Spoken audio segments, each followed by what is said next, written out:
ఇప్పుడు నేను మీకు ఒక మంచి ఇంట్రెస్టింగ్ స్టోరీ గురించి ఎక్స్ప్లెయిన్ చేయబోతున్నాను. మీరు అనుకున్నట్లుగా ఈ స్టోరీని పుస్తకం నుంచో ఇంటర్నెట్ నుంచో తెలుసుకుని మీకు చెప్తున్నది కాదు. ఇది నిజంగా నిజ జీవితంలో జరిగిన ఒక బాధాకరమైనటువంటి సంఘటన.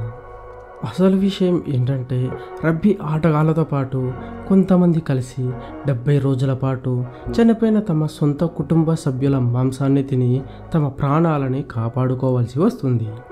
ముందుగా శరీరంలోని మాంసం మొత్తం తిన్న తర్వాత చివరికి గుండె, మెదడు, ఊపిరితిత్తులు వంటి అన్ని భాగాలను కూడా తినవలసిన దీన పరిస్థితి వాళ్ళకి ఎదురవుతుంది. అసలు వారికి చనిపోయిన తమ సొంత కుటుంబ సభ్యుల మాంసాన్ని తినవలసిన పరిస్థితి ఎందుకు వచ్చింది? ఆ 70 రోజుల పాటు వారికి ఏం జరిగింది? అసలు వారి కుటుంబ సభ్యులు ఎలా చనిపోయారు? ఇలా మీ మనసులో మొదలైన ఈ ప్రశ్నలన్నిటికీ సమాధానాలు ఈ వీడియోలో తెలుసుకుందాం. ఇక ఆలస్యం చేయకుండా వీడియోలోకైతే వెళ్ళిపోదాం. అది 1972 అక్టోబర్ 12వ తేదీన ఉరుగ్వేకి చెందిన రబ్బీ టీం మ్యాచ్ ఆడడం కోసం ఉరుగ్వే క్యాపిటల్ సిటీ అయిన మాంటే అనే ప్రాంతం నుంచి శాంటియాగో అనే ప్రాంతానికి వెళ్ళవలసి ఉంది. అయితే మేనేజ్మెంట్ వాళ్ళు వెళ్ళటానికి ఒక ప్రత్యేకమైన విమానాన్ని ఏర్పాటు చేశారు. ఆ విమానంలో కొన్ని సీట్లు ఖాళీగా ఉండటం చేత ప్లేయర్స్కి తమ ఫ్యామిలీ అండ్ ఫ్రెండ్స్ని తీసుకురావచ్చు అని చెప్తారు. ప్లేయర్స్ అందరూ తమ ఫ్యామిలీ మరియు ఫ్రెండ్స్తో కలిపి వెళ్ళటానికి సిద్ధమవుతారు. ఈ విమానంలో ప్లేయర్స్ వాళ్ళ ఫ్యామిలీ మరియు ఫ్రెండ్స్తో కలిపి 40 మంది కాగా 5 మంది విమాన సిబ్బందితో కలిపి మొత్తం 45 మందితో శాంటియాగో అనే ప్రాంతానికి వీళ్ళ ప్రయాణం మొదలవుతుంది. అలా కొన్ని గంటల పాటు సాఫీగా ప్రయాణం జరుగుతుంది. అయితే ఉన్నట్టుండి వీళ్ళు ప్రయాణించే మార్గంలో వాతావరణ సమస్య ఎదురవుతుంది. అయితే వాళ్ళు ప్రస్తుతం ప్రయాణిస్తున్న ప్రాంతానికి దగ్గరలో ఉన్న అర్జెంటీనా అనే ప్రాంతంలో ల్యాండ్ అవుతారు. ఆ రోజు రాత్రి అక్కడే రెస్ట్ తీసుకొని ఉదయాన్నే మళ్ళీ ప్రయాణాన్ని కొనసాగించాలని అనుకుంటారు. ఉదయం కూడా అదే పరిస్థితి ఉండడంతో చేసేది ఏమీ లేక వాళ్ళ ప్రయాణాన్ని మధ్యాహ్నం వరకు వాయిదా వేసుకుంటారు. అయితే వాళ్ళు ఇప్పుడున్న అర్జెంటీనా ప్రాంతం నుండి వీళ్ళు వెళ్ళవలసిన శాంటియాగో అనే ప్రాంతానికి 200 కిలోమీటర్లు దూరం మాత్రమే ఉంది.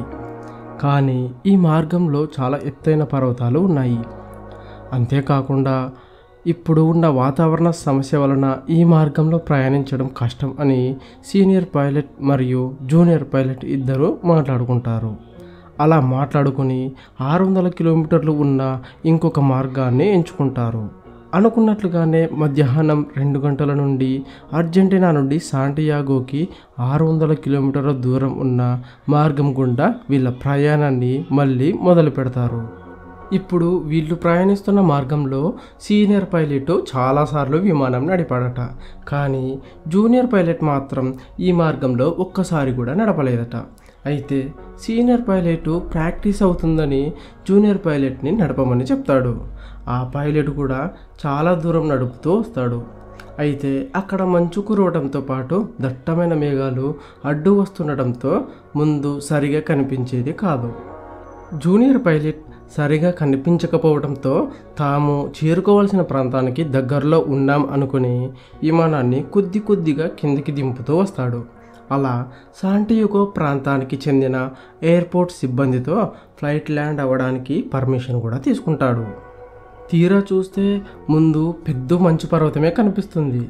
పైలట్లు ఇద్దరు శక్తి మొత్తాన్ని ఉపయోగించి పైకి లేపడానికి ప్రయత్నిస్తారు. కానీ ఫలితం ఉండదు. అప్పటికే మంచు పర్వతం దగ్గరగా ఉండటం చేత విమానం ఆ పర్వతాన్ని ఢీకొంటుంది. అలా ఢీకొన్న వెంటనే విమానం 3 భాగాలుగా ముక్కలవుతుంది. పర్వతాన్ని ఢీకొన్న విమానం చాలా ఎత్తు నుంచి కింద పడుతుంది. అలా కింద పడే సమయంలో వెనక కూర్చున్న 7 మంది ప్రయాణికులు విమానం నుంచి జారి కింద పడి చనిపోతారు. విమానం మొత్తం ముక్కలు ముక్కలుగా కింద పడి ఉంటుంది. అందులో ఉన్న ప్రయాణికులకు అందరికీ తీవ్రమైన గాయాలై ఉంటాయి. సీనియర్ పైలట్కి ముందు ఉన్న అద్దాలు శరీర భాగంలో కుచ్చుకోవడం వలన కొన్ని నిమిషాల్లోనే చనిపోతాడు. జూనియర్ పైలట్కి కూడా తీవ్ర గాయాలు అయ్యి రక్తం వస్తూ ఉంటుంది. అతని పరిస్థితి కూడా అప్పుడా ఇప్పుడా అన్నట్లుగా ఉంటుంది. ఆ బాధ భరించలేక అతను నేను ఎలాగో చనిపోతాను కాబట్టి నా దగ్గర ఉన్న గన్ తీసుకొని తనని చంపమని ప్రయాణికులకు ప్రాధేయపడతాడు జూనియర్ పైలట్. కానీ దానికి ఎవరు అంగీకరించరు. అయితే కొన్ని గంటల్లోనే ఆ జూనియర్ పైలట్ కూడా చనిపోతాడు. అలా కొద్దిసేపటికి ఇంకొంతమంది ప్రయాణికులు కూడా చనిపోతారు. మొత్తం 45 మందిలో 33 మంది ప్రయాణికులు మాత్రమే బతుకుతారు. వీరిలో కూడా కొంతమందికి తీవ్రమైన గాయాలయ్యి ఉంటాయి. ప్రయాణికులలో ఉన్న మెడికల్ స్టూడెంట్స్ గాయాలైన వారికి కొంతవరకు ప్రథమ చికిత్స చేయడం మొదలు పెడతారు. అప్పటికే అలా ఒక రోజంతా గడిచిపోతుంది. పర్మిషన్ తీసుకుని ల్యాండ్ అవ్వాల్సిన విమానం ఎంతకీ రాకపోవడంతో విమానం నుంచి సిగ్నల్స్ డిస్కనెక్ట్ అవ్వడంతో ఫ్లైట్ క్రాష్ అయిందని అధికారులకు తెలుస్తుంది. క్రాష్ అయిన విమానం కోసం రెస్క్యూ టీం హెలికాప్టర్తో సెర్చ్ ఆపరేషన్ని మొదలు పెడతారు. కరెక్ట్గా ఫ్లైట్ ఎక్కడ క్రాష్ అయిందో కూడా తెలియదు. అక్కడ మంచు కురుస్తున్నందున ఫ్లైట్ కూడా వైట్ కలర్లో ఉండటం వలన ఎంత వెతికినా రెస్క్యూ టీంకి క్రాష్ అయిన విమానం కనిపించదు. అయితే ఫ్లైట్ క్రాష్ అయిన ప్రాంతంలో ఎప్పుడూ మంచు కురుస్తూ మంచు తుఫాన్తో తీవ్రమైన చలి కలిగి ఉంటుంది. దాదాపుగా ఈ ప్రాంతానికి కొన్ని వందల కిలోమీటర్ల దూరం వరకు ఎలాంటి చెట్లు కానీ జంతువులు కానీ ఉండవు. అసలు చెప్పాలంటే తినడానికి ఏమీ దొరకదు. ఇక్కడ చలి తీవ్రత వలన మనిషి జీవించడం కూడా చాలా కష్టం. ప్రయాణికులకు అందరికీ తీవ్రమైన గాయాలు అవ్వడంతో నడవలేని పరిస్థితిలో ఉంటారు. అయితే వాళ్లకు తినడానికి ఏమీ ఉండదు. వాళ్ళు వచ్చే ముందు జర్నీ మధ్యలో తినడానికి తెచ్చుకున్న చాక్లెట్లు, బ్రెడ్, జామ్, స్నాక్స్తో పాటు కొన్ని వైన్స్ బాటిల్స్ మాత్రమే ఉంటాయి. తమ దగ్గర ఉన్న ఫుడ్ మొత్తాన్ని అందరూ సమానంగా పంచుకొని రోజు కొద్ది కొద్దిగా ఆకలి తీర్చుకోవడానికి తింటుంటారు. ఇలా ఉండగా 3వ రోజు రెస్క్యూ టీం హెలికాప్టర్ వాళ్ళున్న వైపు రావడం చూస్తారు. సహాయం కోసం అందరూ అరుస్తూ ఉంటారు. కానీ రెస్క్యూ టీంకి కనిపించకపోవడంతో అలాగే వెళ్ళిపోతారు. దీన్ని చూసి రెస్క్యూ టీం తమ కోసం వెతుకుతుందని వారికి అర్థమవుతుంది. ఎలాగైనా తమకు సహాయం అందుతుందని వారు భావిస్తారు. అయితే ఒక ప్రయాణికునికి ఆ విమానంలో ఒక రేడియో దొరుకుతుంది. అది కూడా పగిలిపోయి ఉంటుంది. దానిని పనిచేసే విధంగా రెడీ చేసుకొని న్యూస్ తెలుసుకుంటూ ఉంటారు. రెస్క్యూ టీం ఫ్లాష్ క్రాష్ అయిన వారి కోసం చాలా కష్టపడి వెతుకుతుంటారు. కానీ అక్కడ మంచు తుఫాను వలన రెస్క్యూ టీంకి చాలా ఇబ్బందులు ఎదురవుతాయి. అప్పటికే 10 రోజుల పాటు వెతికినా ఎవ్వరూ కనిపించరు. కాబట్టి అందరూ ఫుడ్ లేక చలి తీవ్రతకు చనిపోయి ఉంటారు అని రెస్క్యూ టీం భావించి సెర్చ్ ఆపరేషన్ను నిలిపివేస్తారు. రెస్క్యూ టీం సెర్చ్ ఆపరేషన్ని నిలిపివేసిన విషయాన్ని రేడియో ద్వారా తెలుసుకున్న ప్రయాణికులు చాలా భయానికి గురి అవుతారు. అయితే అప్పటికే 10 రోజులు కావడంతో వారి దగ్గర ఉన్న ఫుడ్ మొత్తం అయిపోతుంది. ఇక చేసేదేమీ లేక అక్కడ వారికి తినడానికి ఏమీ దొరకకపోవడంతో చివరకు విమానం సీటుపై ఉన్న లెదర్తో పాటు దాని లోపల ఉన్న కాటన్ని కూడా తింటూ వస్తారు. దానివల్ల వాళ్ళ ఆరోగ్యం క్షీణిస్తుంది. ఇలాగే ఉంటే మనమంతరం తిండి లేక చనిపోయే ప్రమాదం ఉంటుంది. కాబట్టి మనకి మనమే బయటపడాలని నిర్ణయించుకుంటారు. మనం బ్రతకాలంటే ఆహారం కావాలి. కానీ ఇక్కడ మనకి తినడానికి ఏమీ లేదు. కాబట్టి బ్రతకాలంటే చివరగా చనిపోయిన వారి మనుషుల మాంసాన్ని తినటం ఒక్కటే తమకు దారి అని ప్రయాణికులందరూ కూడా నిర్ణయించుకుంటారు. మనుషుల మాంసాన్ని కోయటానికి విమానంలో పగిలిపోయిన అద్దాలను ఉపయోగించి మాంసాన్ని కోసుకొని తినేవారు. ఇలా కొన్ని రోజులకు శరీరంలోని మాంసం మొత్తం అయిపోతుంది. చివరికి గుండె, మెదడు, ఊపిరితిత్తుల వంటి భాగాలను కూడా తినవలసి పరిస్థితి వస్తుంది. అయితే అందరూ అక్కడి నుంచి వెళ్ళి ఎలాగైనా తమ ప్రాణాలను కాపాడుకోవాలని అనుకుంటారు. ఇంతలో ఉన్నట్టుండి తీవ్రమైన మంచు తుఫానే మొదలవుతుంది.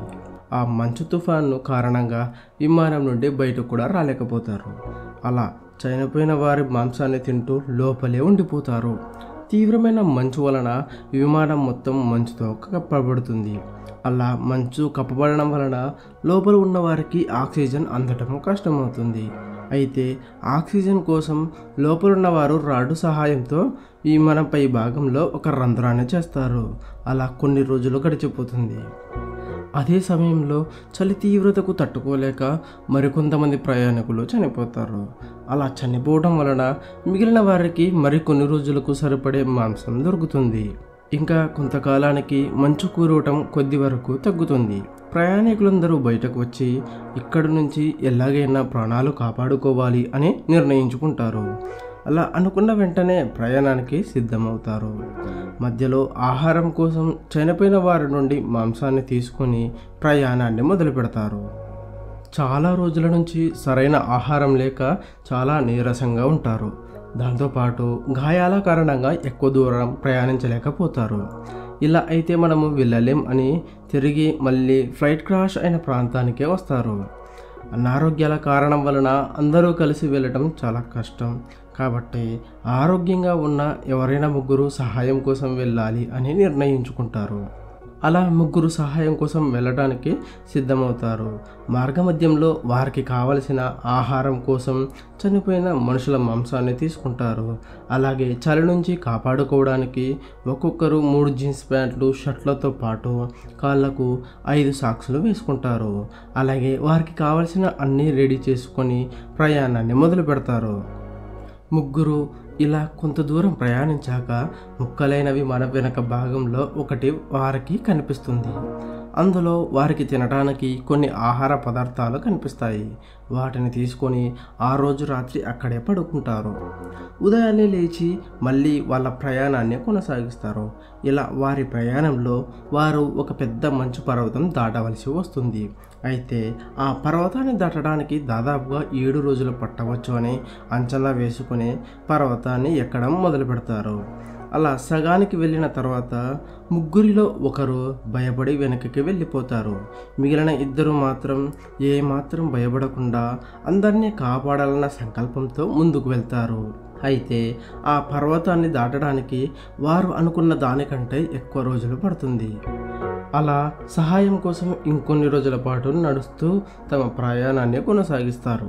ఇలా నడుస్తూ వెళ్తున్న సమయంలో వాళ్ళకి ఒక ప్రాంతంలో దూరంగా గుర్రం మీద వెళ్తున్న 2 మనుషులు కనిపిస్తారు. సహాయం కోసం వాళ్ళ దగ్గరకు అరుస్తూ పరిగెత్తుకుంటూ వెళ్తారు. అయితే ఇద్దరి మధ్య ఒక పెద్ద నది అడ్డుగా ఉంటుంది. అయితే నది దూరం ఎక్కువగా ఉండటం వలన వీరు ఏం చెప్తున్నారో గుర్రం స్వారీ చేస్తున్న వారికి అర్థం కావటం లేదు. వీళ్ళు మాకు హెల్ప్ కావాలి అని గట్టిగా అరుస్తూ చేతులతో మా ఫ్లైట్ క్రాష్ అయ్యింది అని సైగలు చేస్తూ చెప్తారు.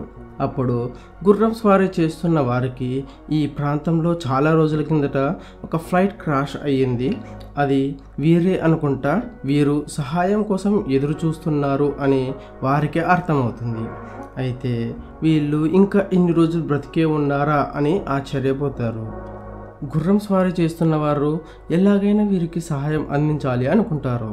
అయితే టుమారో అని గట్టిగా అరుస్తూ అక్కడి నుంచి వెళ్ళి 10 గంటల పాటు గుర్రం మీద ప్రయాణం చేసి వీరి గురించి రెస్క్యూ టీంకి సమాచారం అందిస్తారు.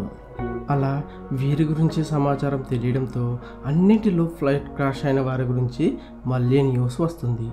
రెస్క్యూ టీం హెలికాప్టర్తో ఆ ఇద్దరు ఉన్న నది ప్రాంతం దగ్గరకు వెళ్తారు. అక్కడ ఇద్దరిలో ఒకరు రెస్క్యూ టీంతో హెలికాప్టర్లో వెళ్ళి ఫ్లైట్ క్రాష్ అయిన ప్రాంతాన్ని చూపిస్తాడు. అయితే అప్పటికే చీకటి పడడంతో పాటు అక్కడ వాతావరణం అనుకూలంగా లేకపోవడంతో ఆ రోజు సగం మందిని మాత్రమే కాపాడతారు. తిరిగి మరుసటి రోజున మిగిలిన వారందరినీ కాపాడి అందరినీ ఆసుపత్రికి తరలిస్తారు. అయితే 45 మంది ప్రయాణికులతో మొదలైన వీరి ప్రయాణం 70 రోజుల తర్వాత కేవలం 19 మంది మాత్రమే బతుకుతారు.